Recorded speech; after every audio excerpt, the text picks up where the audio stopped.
Oke guys, jadi hari ini kita akan membuat pintu kamar mandi dari rangka stainless hollow. Nanti untuk covernya kita akan cover dengan plafon PVC yang bercorak kayu. Yang pertama kita lakukan adalah kita harus mengukur ukuran untuk pintu kamar tersebut. Jadi kebetulan di rumah saya kamar mandinya kusennya udah ada. Sekarang kita mau cuma ganti untuk daun pintunya saja. Jadi untuk ukuran daun pintu di kamar mandi saya itu di 185 cm untuk tingginya dan lebarnya di 6,5 cm. Setelah kita ukur tingginya, kita potong sesuai dengan ukurannya. Jadi stainless yang saya pakai adalah hollow stainless dengan ketebalan 1,2 mm. Jadi kenapa saya pakai hollow stainless bukan hollow karbonis biasa? Karena mengingat ini akan digunakan di kamar mandi, jadi akan rentan terkena air, terkena korosi. Jadi untuk biar sedikit lebih awet, jadi kita gunakan hollow stainless. Meskipun harganya ya hampir 3 kali lipat daripada hollow besi biasa. Jadi pastikan saat pemotongan tetap menggunakan safety seperti hand glove dan juga kacamata untuk melindungi. Jadi kita ukur berdasarkan ukuran yang kita siapkan. Jadi saya ukur dengan ukuran pertama di 185 untuk tinggi, terus lebarnya kita ukur di 66 cm untuk lebar. Jadi besi ini kita tidak akan potong menjadi berapa bagian, kita hanya bikin coakan saja. Tujuannya kenapa? Agar sudut dari besi tersebut tidak terpotong semua dan otomatis besi tersebut akan lebih kuat. Jadi jika kita coak semua bagian, akan ada satu bagian yang akan tetap mengunci.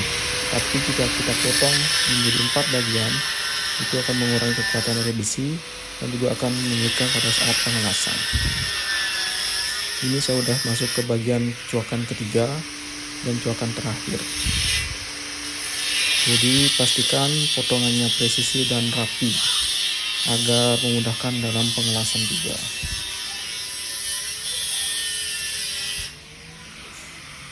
Jadi tetap pastikan jaga keselamatan, keamanan dalam bekerja, tetap menggunakan safety equipment yang sudah kita siapkan.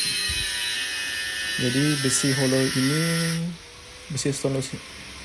stainless ini agak sedikit lebih keras daripada hollow biasa, jadi lebih memerlukan waktu untuk pemotongan. Jadi lumayan agak lama dan juga memerlukan banyak batu potong gerinda. Nah, inilah bagian yang harus kita cuakkan yang saya maksud tadi. Yang segitiga itu kita akan potong, kita akan keluarkan, dan yang sisi sampingnya itu akan kita biarkan untuk pegangannya.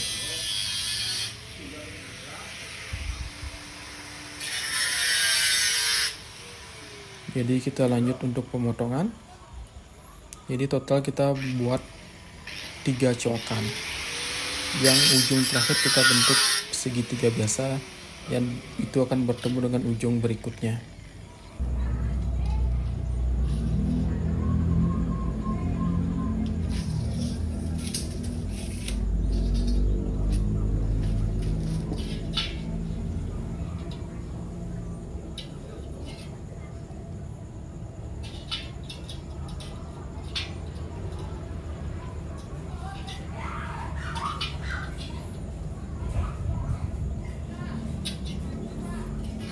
Pastikan kita cari posisi yang paling nyaman dalam pemotongan. Ini karena lokasi di rumah saya agak sedikit sempit, jadi terpaksa kita manfaatkan area belakang rumah untuk kerja tipis-tipis. Harusnya kalau memang tukang yang udah proper, mereka udah punya tempat sendiri. Jadi alangkah baik itu kerja dalam keadaan berdiri, tidak jongkok. Kenapa berdiri? Karena in case jika terjadi kecelakaan ataupun gerindanya terlepas dari pegangan tangan kita bisa cepat menghindar.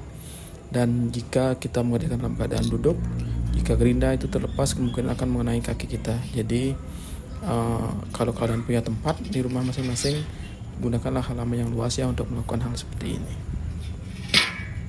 Ya, ini untuk ujung terakhir udah selesai dalam proses pemotongan. Jadi nanti kita akan lihat bentukannya seperti apa.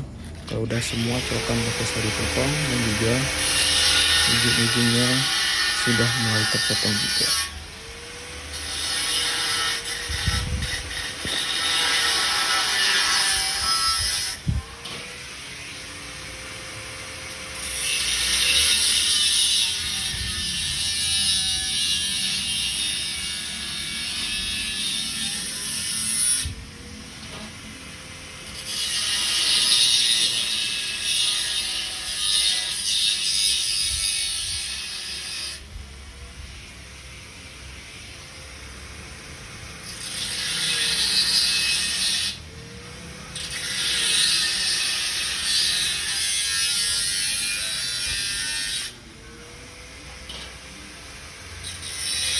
Jadi inilah bentukan ketika semua ujung dan coakan sudah selesai dipotong. Inilah saya maksud coakan yang berbentuk segitiga dan ujungnya juga berbentuk segitiga.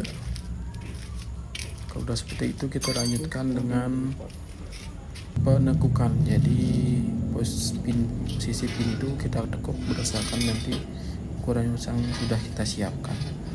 Jadi karena kita tidak potong menjadi 4 bagian, kita lebih mudah dalam membentuk segi 4 yang sama sisi.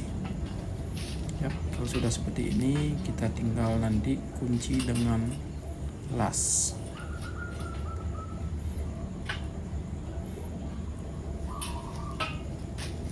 Untuk pengelasan, pastikan itu menggunakan kacamata las, karena ini juga sebagai pelindung pribadi kita.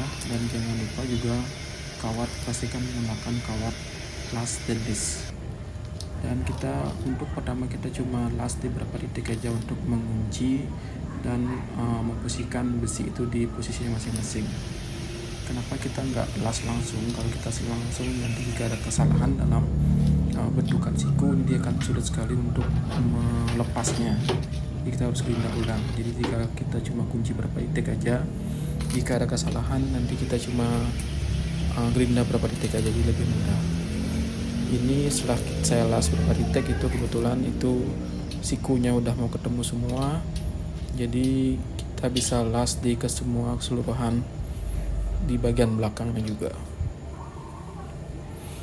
Proses pengelasan ini bisa dibilang itu cukup cepat karena memang kualitas kawat lasnya itu sangat lumayan bagus. Jadi sekali drill itu dia udah mau hidup apinya. Untuk mesin las saya pakai Izumi, merek Izumi ya. Ini sebenarnya mesin las yang tik juga, tapi saya lebih terbiasa pakai las dupa biasa ya. Jadi setelah itu ujungnya kita kunci semua, kita akan mulai untuk mengelas secara keseluruhan, penguncian semua secara keseluruhan.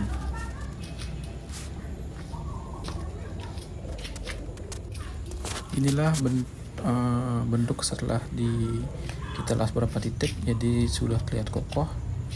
Dan untuk memastikan benar-benar siku dan juga tidak ada kemiringan ataupun nanti jajaran genjang, kita ukur juga sudut ke masing-masing sudut, itu pastikan ukurannya sama. Dan ini kebetulan selisih cuma 1 mili, jadi masih dibilang oke lah.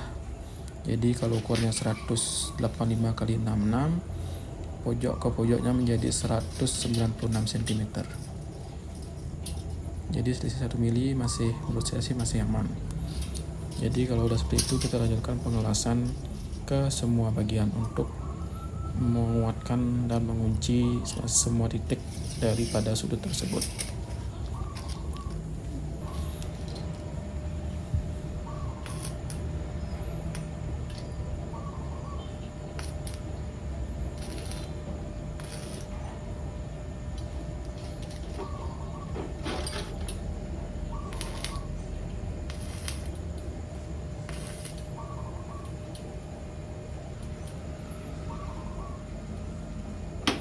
Jadi pastikan pas pemotongan yang bentuk segitiga itu potongnya benar-benar rapi dan pas untuk memudahkan dalam pengelasan. Jika ada celah yang lumayan besar itu akan menyulitkan dalam pengelasan dan juga hasil nanti akan kurang rapi. Nah, bagian depan sudah selesai, kita lanjutkan ke bagian belakang untuk pengelasannya.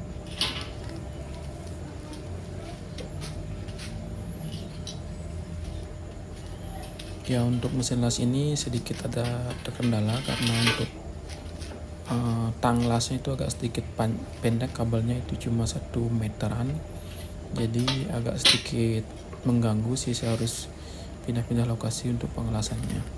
Jadi langkah baiknya kalau punya budget lebih, kalian bisa ganti tang lasnya menjadi kabel lebih panjang, mungkin sekitar 3 atau 5 meter. Ini sebenarnya kenapa untuk hanya untuk las yang TIG atau saya lupa nama TIG apa MIG yang ada kawat rollnya itu, jadi untuk kawat untuk las dupa itu agak sedikit pendek. Jadi kita udah selesai di semua bagian untuk pengelasannya. Kita lanjut ke bagian atas dengan proses yang sama. Jadi pengelasan di masing-masing sudut sudah selesai. Sekarang kita buat pegangan untuk rangka bagian dalam. Karena sisa besi cuma sekitar lagi 80 cm, saya bikin cuma 1 penambahan rangka bagian dalam. Bagusnya sih kalau memang punya budget lebih itu 2 ataupun 3 rangka itu sebenarnya lebih kuat. Tapi mengingat ini juga cuma untuk pintu kamar mandi, jadi saya rasa 1 aja udah cukup.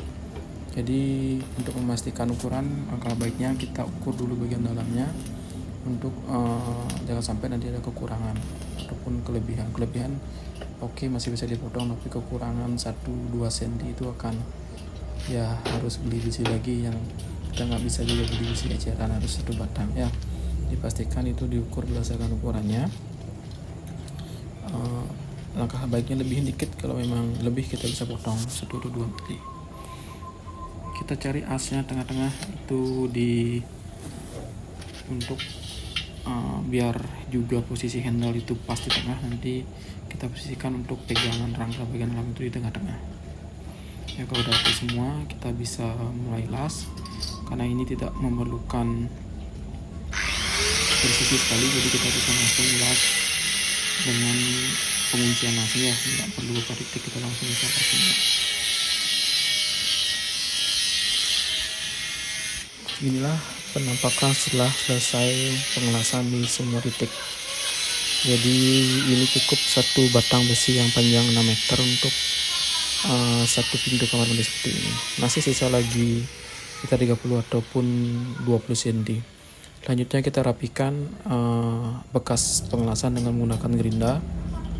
Saya di sini karena kebetulan yang ada cuma batu gerinda potong, jadi saya pakai itu. Harusnya sih pakai bantu gerinda poles juga lebih cepat nanti ya, ataupun yang batu gerinda poles yang lebih tipis itu lebih cepat.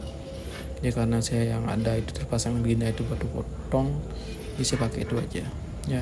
Tetap jika kalian menggunakan power tools, gerinda ataupun alat-alat yang menggunakan listrik, pastikan kalian menggunakan pelindung ya, personal protective equipment seperti kacamata ataupun sarung tangan.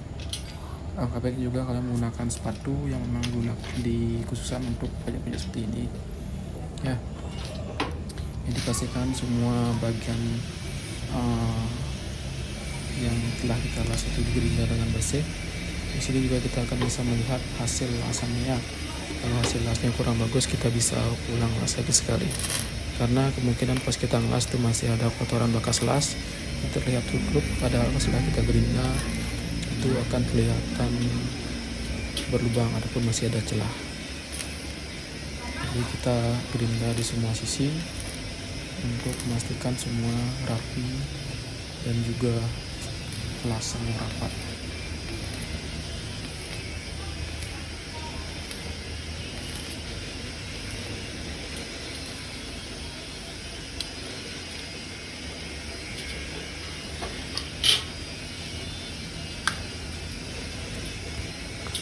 Ini setelah selesai digerinda, setelah saya cek memang tadi ada beberapa celah, sudah saya las ulang, tapi hasil lumayan sangat memuaskan. Ini hasil setelah saya pasang pegangan handle pintu. Rencana kita akan pakai handle pintu bulat, jadi saya buatkan rumahnya dan rumah untuk untuk handle pintunya.